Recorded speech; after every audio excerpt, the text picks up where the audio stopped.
Hello and welcome to a special interview for The Wire supported by Glenlivet Books. Last week, the government announced a 6.28 lakh crore package to tackle the economic crisis created by the second wave of COVID-19. But the key question is a very simple one. Does that package contain wise and sensible measures, or are some of them at least woefully mistaken? That's the key issue I should raise today with Professor of Economics at the University of Massachusetts in America, Jayati Ghosh. Professor Ghosh, before I talk to you about the details of the 6.28 lakh crore package, let me ask you, what is your assessment of the present state of the economy now that cases are growing at under 35,000 a day and most lockdown restrictions have been lifted? I think it's extremely dire, as everyone knows. This is an economy that was already in weak condition before the pandemic. It was massively battered by the first lockdown, not so much by the pandemic, but by the lockdown, which was brutally instituted across the country, even in places where there were no cases, and which destroyed livelihoods very significantly. It was then not given much of a capacity to recover because the government's fiscal stimulus was so little, and the compensation that would have maintained demand was not forthcoming. And so people are already enervated, weakened. The economy is already extremely enervated. There are huge problems of demand, and there are huge problems even in certain supply chains, simply because of the disruptions that had occurred. Then we have the second wave. So remember that this is a second wave coming on top of something that is already extremely debilitated. And this second wave has been, of course, as we know, extremely disastrous in terms of the impact on people. But it has also once again destroyed livelihoods. And once again, there is no compensation. Once again, there is no attempt to revive demand in local areas that would somehow enable the economy to lift itself up.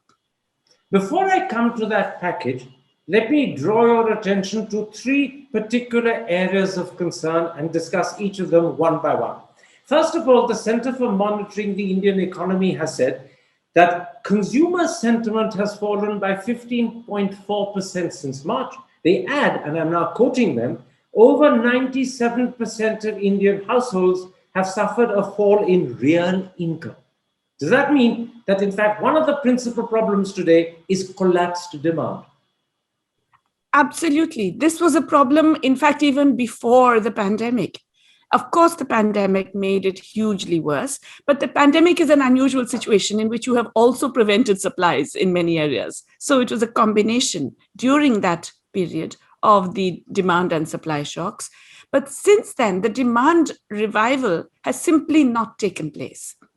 And so people who lost their livelihoods, many of them have not got jobs back. Those who have are usually operating at significantly lower incomes.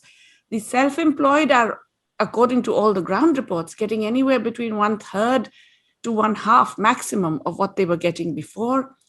Money wages are falling for many informal workers, and the hours worked are falling for those who work on a casual basis. So all of this means that people simply don't have money to spend. And on top of that, they have lost all the savings which they used up in the first phase of the pandemic. So yes, absolutely, people are much, much worse off. And this inevitably means that they will not be able to purchase, which is a collapse in demand. Connected to that, of course, is something you touched on in that answer, the problem of unemployment. Once again, I'm quoting from the Center for Monitoring the Indian Economy. They've estimated that this year alone, between January and June, 25 million jobs were lost.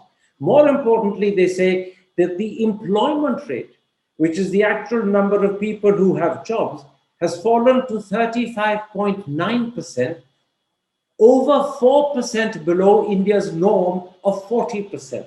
So although unemployment may not be as bad this year as it was last year, nonetheless, would you agree unemployment is a serious concern?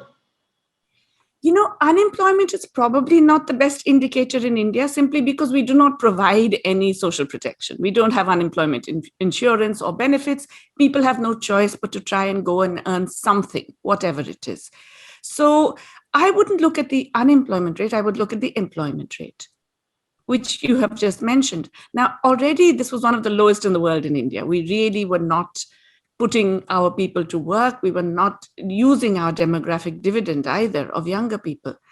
But that employment rate to fall to this abysmal level of so much below 40%, that's really something extraordinary. And it indicates not just what is called the discouraged worker effect, that people are no longer calling themselves in the labor force because they have given up trying to look for jobs. There's just nothing available.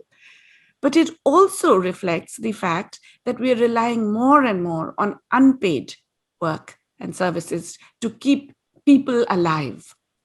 Now, there is a limit to this. There is a limit to how much you can squeeze people and their survival for several years even. But there is ultimately a limit to this.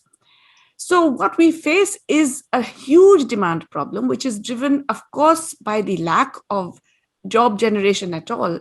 But I would repeat this: the jobs that have come back at lower wages, at lower incomes. That's much, much more significant even. So those who will look at the fact that more people are working again should also bear in mind that they're working at much lower incomes. But for the sake of the audience, I just reiterate that important point about the employment level. That's actually the number of people who've got jobs out of those who are looking for jobs. And that percentage is 35.9. India's norm was anyway a very low norm of 40, but we're now over 4% below even that low norm. That means just about 30% of people who want jobs are getting it. Yes, just a small clarification. The employment rate is those who are working for incomes as a share of the population of that age group. So it's not those who are looking for jobs. The denominator is the entire population of that age group of working age. So it's an even more gruesome figure. Exactly. Which takes me, in fact, to the third key concern, and that is a much bigger problem to do with the huge rise in poverty. The Pew Research Center has estimated that during the 16 months of the pandemic, 75 million people have been driven into poverty. The Azim Premji University has come up with an astonishingly higher figure of 230 million. And in fact, the university says that between April and May of this year, that's just about 2 months ago, the poorest 20% of households lost their entire income. So would you say of the three concerns that we're discussing, demand, employment or unemployment, and poverty, poverty is by far the biggest challenge that now faces the government? You know, they're all interrelated. It's absolutely true. And I would be closer to the Azim Premji University estimate, because I think that the likelihood is that there are certainly more than 200 million people who have fallen into absolute poverty, even defined in that rather crude way in terms of the income poverty levels. But there are probably many more who are poor in terms of access to food, access to basic health, access to basic, even ability to educate their children. All of these standard indicators of poverty everywhere else in the world have worsened dramatically. But you can't really separate them. They're all interrelated, which means that a government that is trying to deal with this problem can't say, I will focus on poverty reduction, because the things that it must do will also impact on employment. And by increasing employment, you will contribute to the reduction of poverty. So it's difficult to say that the government should only focus on poverty reduction. All of these three are coming out of the same set of massive mistakes that have been made in the last 1.5 years, and by the way in which our economy is structured. Then against that background, let's now come to that 6.28 lakh crore package, and let me ask you how you view it. But let me, before you answer, point out to the audience that 38% of that 6.28 lakh crore package actually will only be implemented over the next 2 to 4 years. It's not happening immediately. And secondly, 42% of that package is nothing more than credit guarantees for people who are willing to take loans, if they are willing to take loans. All that the government is actually putting up as real money immediately is only 0.5% of the budget. So against that background, How effective, how meaningful is this 6.28 lakh crore package? It's just a number. I would argue that this package is non-existent. It really doesn't, no other government anywhere in the world would dare to call this a package. What we have today is a government that is a central government that is unwilling to spend at all as additional fiscal stimulus in a context in which most countries in the world have massively increased their government spending over the past 1.5 years and are continuing to increase it. So, Karan, before we get into the details, I just want to give you a little bit of international context. Globally, we have seen that the developed countries have spent anywhere between 10 and 30% of GDP. The average fiscal spending increase, the additional spending in the United States is $25,000 per capita. In India, I haven't worked it out in dollars, but the Indian government spent only 2% more than it had before.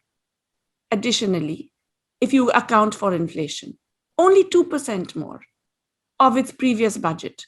It was a pathetic, in fact, it's almost a you could barely see the increase in terms of GDP, which really meant that there was no aggregate macroeconomic stimulus.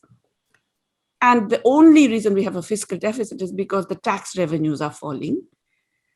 And therefore, you get a larger number in terms of the deficit. Absolutely. Let me pick up on a point that you were hinting at when you talked about the need for fiscal stimulus, which is completely missing from this package. And let me illustrate it in terms of the fact that unlike last time, I'm talking of last year, there is no income support for the poor and the unemployed. It wasn't great last year, but there was something there at least. It's completely missing this time. And the chief economic advisor, Krishnamurthy Subramanian, in an article in the Times of India a few days ago, said that in place of income support, he advised the poor and the unemployed to avail of government guaranteed loans being made available by microfinance institutions. And he then went on to say that those who take these loans could happily default. What do you make of that as a way of tackling impoverishment, unemployment, and lack of money? You know, this is extraordinary on so many levels. Each step of that argument is so flawed.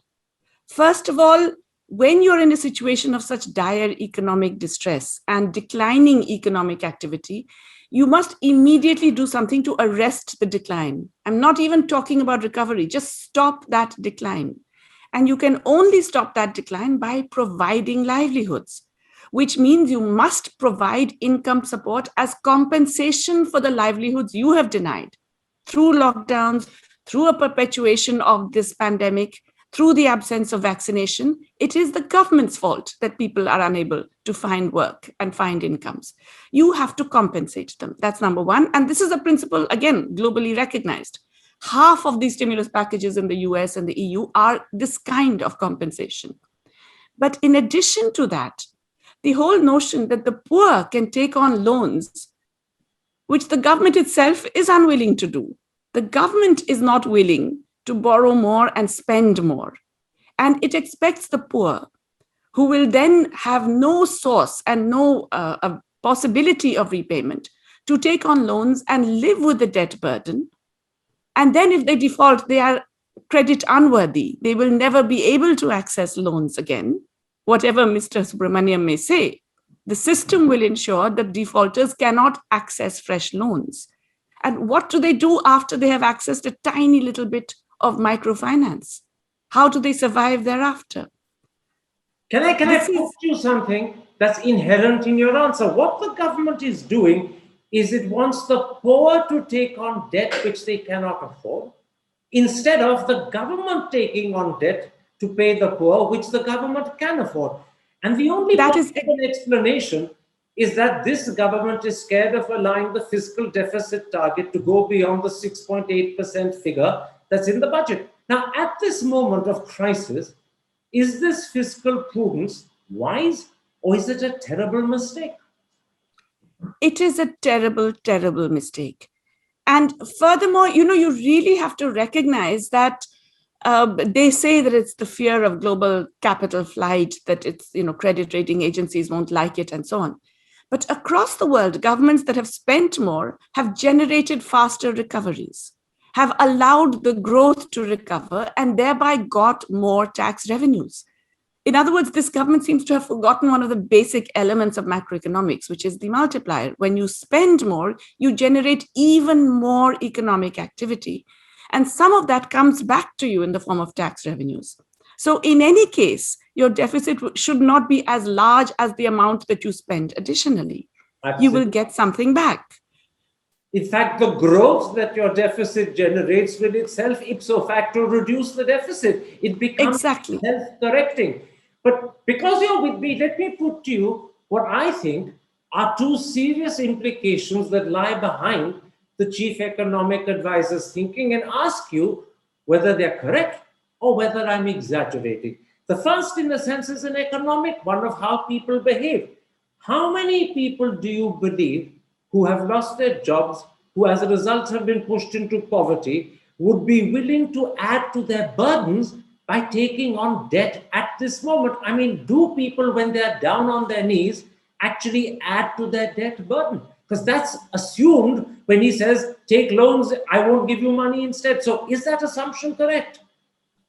Well, historically, it is correct, because people who have absolutely no choice and have to survive somehow will take on debt. That is how informal credit markets have operated in the past. But that is precisely the kind of thing that has given us bonded labor in the past as well.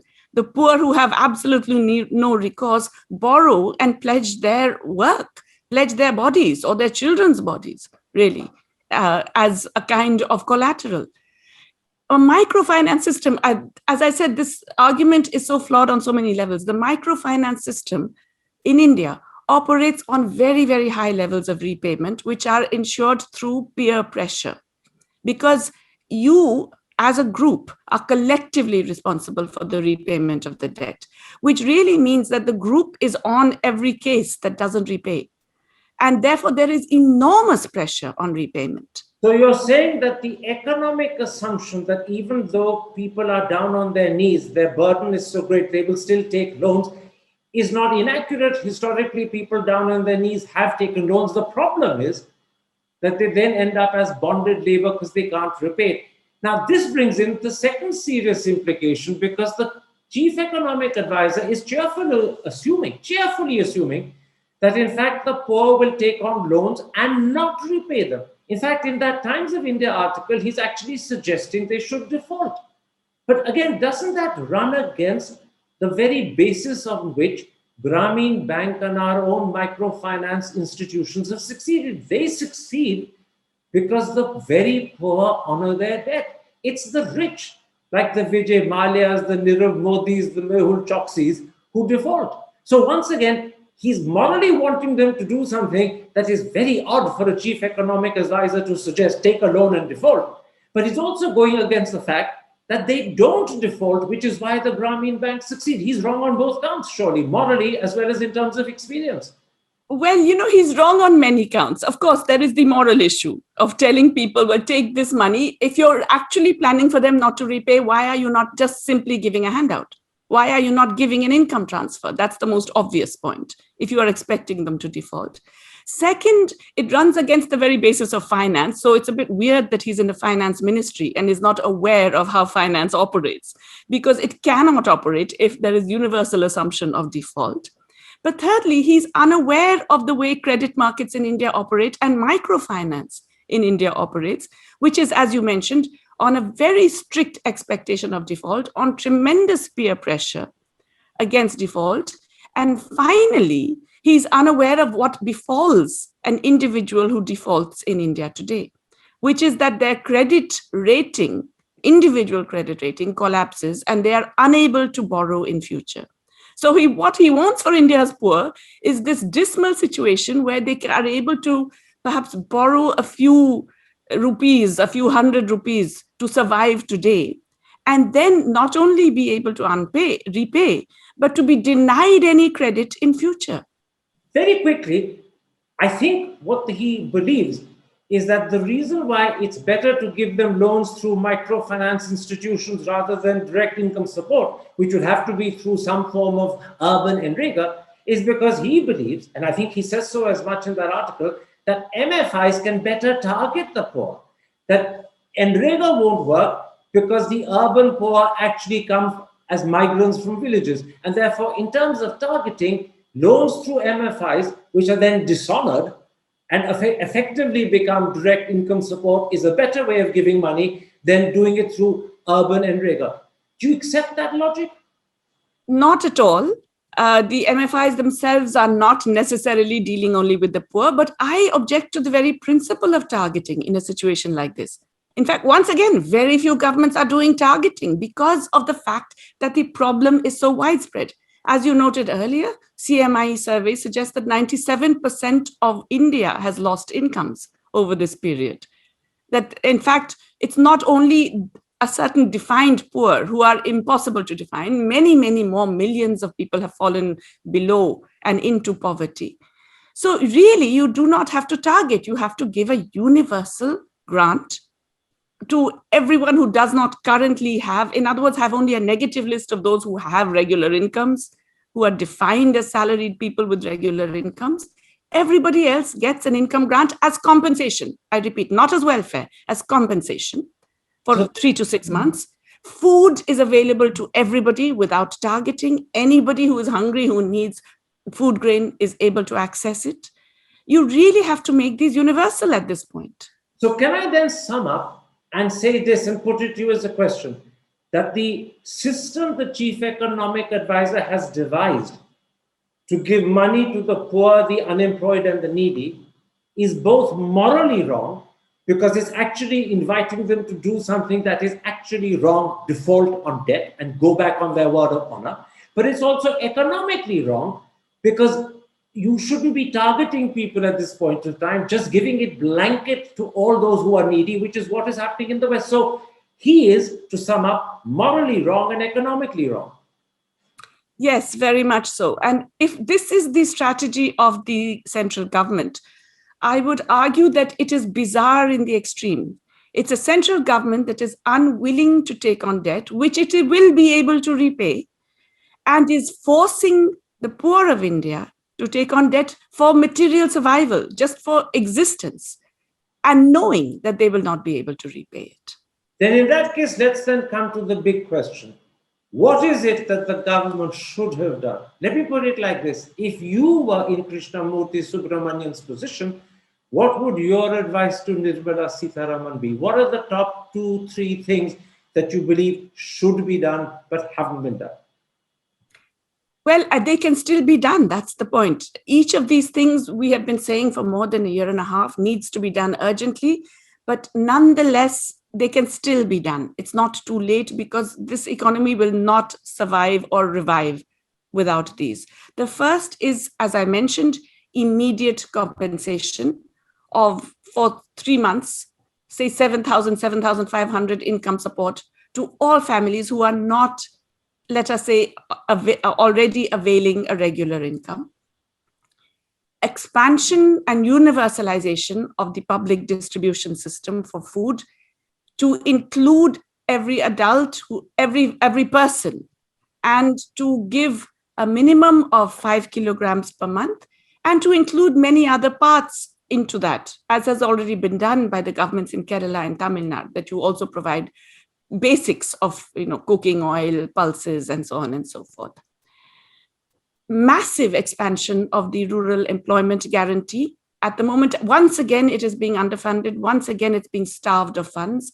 It should be made available to every adult, not every household, and for 150 days a year until this crisis has passed. So very, very large expansion of the employment guarantee in the rural areas. Begin an urban employment guarantee, which will actually, there are already templates, and there are several state governments that are trying to do this, but without adequate resources. Begin an urban employment guarantee and introduce some skilling and training elements into that. And double your health expenditure immediately. Now, this one should be a no-brainer. The reason we are in this economic catastrophe is because our health system has failed us. So it's kind of obvious that we need to double and massively expand the health facilities across the country. Let me then put to you two questions that follow from those 5 suggestions that you've just outlined. The first is, how is all of this to be paid for? By borrowing extensively from banks? By asking the RBI to step in and monetize some or a substantial part of the government's deficit? Or by extensive privatization and sale of other assets? Or all three? So, we have done a quick back of the envelope calculation of the possible costs of doing all 5 of these things. And it comes to, and universal pensions, I should have added, 6 things. The universal pensions that are half of a minimum wage, let us say. This comes to between 5.5% and 6% of GDP additional spending, which seems like a lot. But remember that because this contributes to demand, you are automatically generating more economic activity. And depending on the size of the multiplier, you will get a lot more back in tax revenues. So with a reasonable multiplier, we have estimated you would get about 2% of that back as tax revenues. So 4% of GDP, maximal spending. Simply borrow from the central bank, that is the Reserve Bank of India, what we used to call deficit financing, and which in fact was the standard means of the government meeting its deficit for much of India's independent history, and which is what is being done across the world today. When you say borrow from the Reserve Bank of India as used to be done, you're talking about monetizing the deficit. That's right. Now, I don't know why people lift their hands up in horror when monetizing the deficit is mentioned, because this is happening across the world today. Everybody is monetizing the deficit, and there's no inflation in most of the world. I'll come back to why there's inflation one minute. But more to the point, this is something that we did extensively. And it, again, the link to inflation is very tenuous. It is essentially, inflation in India has been largely cost push. Can I stop? Because you're raising an issue that I want to raise as well, and that is the second concern. And it was raised in an article recently by Dr. Rangarajan, the former governor of the RBI. He wrote an article for the Economic Times on the 28th. And I'm quoting him. He says, heavy borrowing programs will require the RBI to push more and more liquidity as the year goes on. The impact will be on prices. Overall inflation will go up. And as you know, the Indian people have a very low threshold of inflation tolerance. So won't this then create a problem of a different sort? What we're getting today is cost push inflation. We are getting inflation that has resulted almost entirely from a government seeking to get more and more revenue from oil taxes. So it is really the continuous increase in fuel taxes of the central government, which now accounts for more than 90% of all the tax revenue got from oil. It's the central government which is creating inflation in the country today by taxing oil, which is the universal intermediate, which enters into the supply and transport and distribution of all other goods. And this is what is creating inflation today in India. So the notion, yes. Are you saying that at the same time, as deficit financing by monetizing the deficit to pay for the 6 schemes you've outlined, the government should start dropping the tax on fuel? That will ensure that the rise of inflation that Dr. Rangarajan is worried about is countered, because the essential intermediate, as you called it, is actually coming down in price. Absolutely. The government needs to drop that because it is also extremely regressive. It's unfair. The burden falls on the poor. It's they who are paying for it in the form of higher prices of everything that they buy. That's very clear. We're coming right to the end, but let me put to you briefly 2 points that the government might possibly make in its defense. The first would be to point out that what the finance minister announced last week, the 6.28 lakh crore package we discussed, is not in fact a boost to demand. It's what she calls relief. It's a relief package.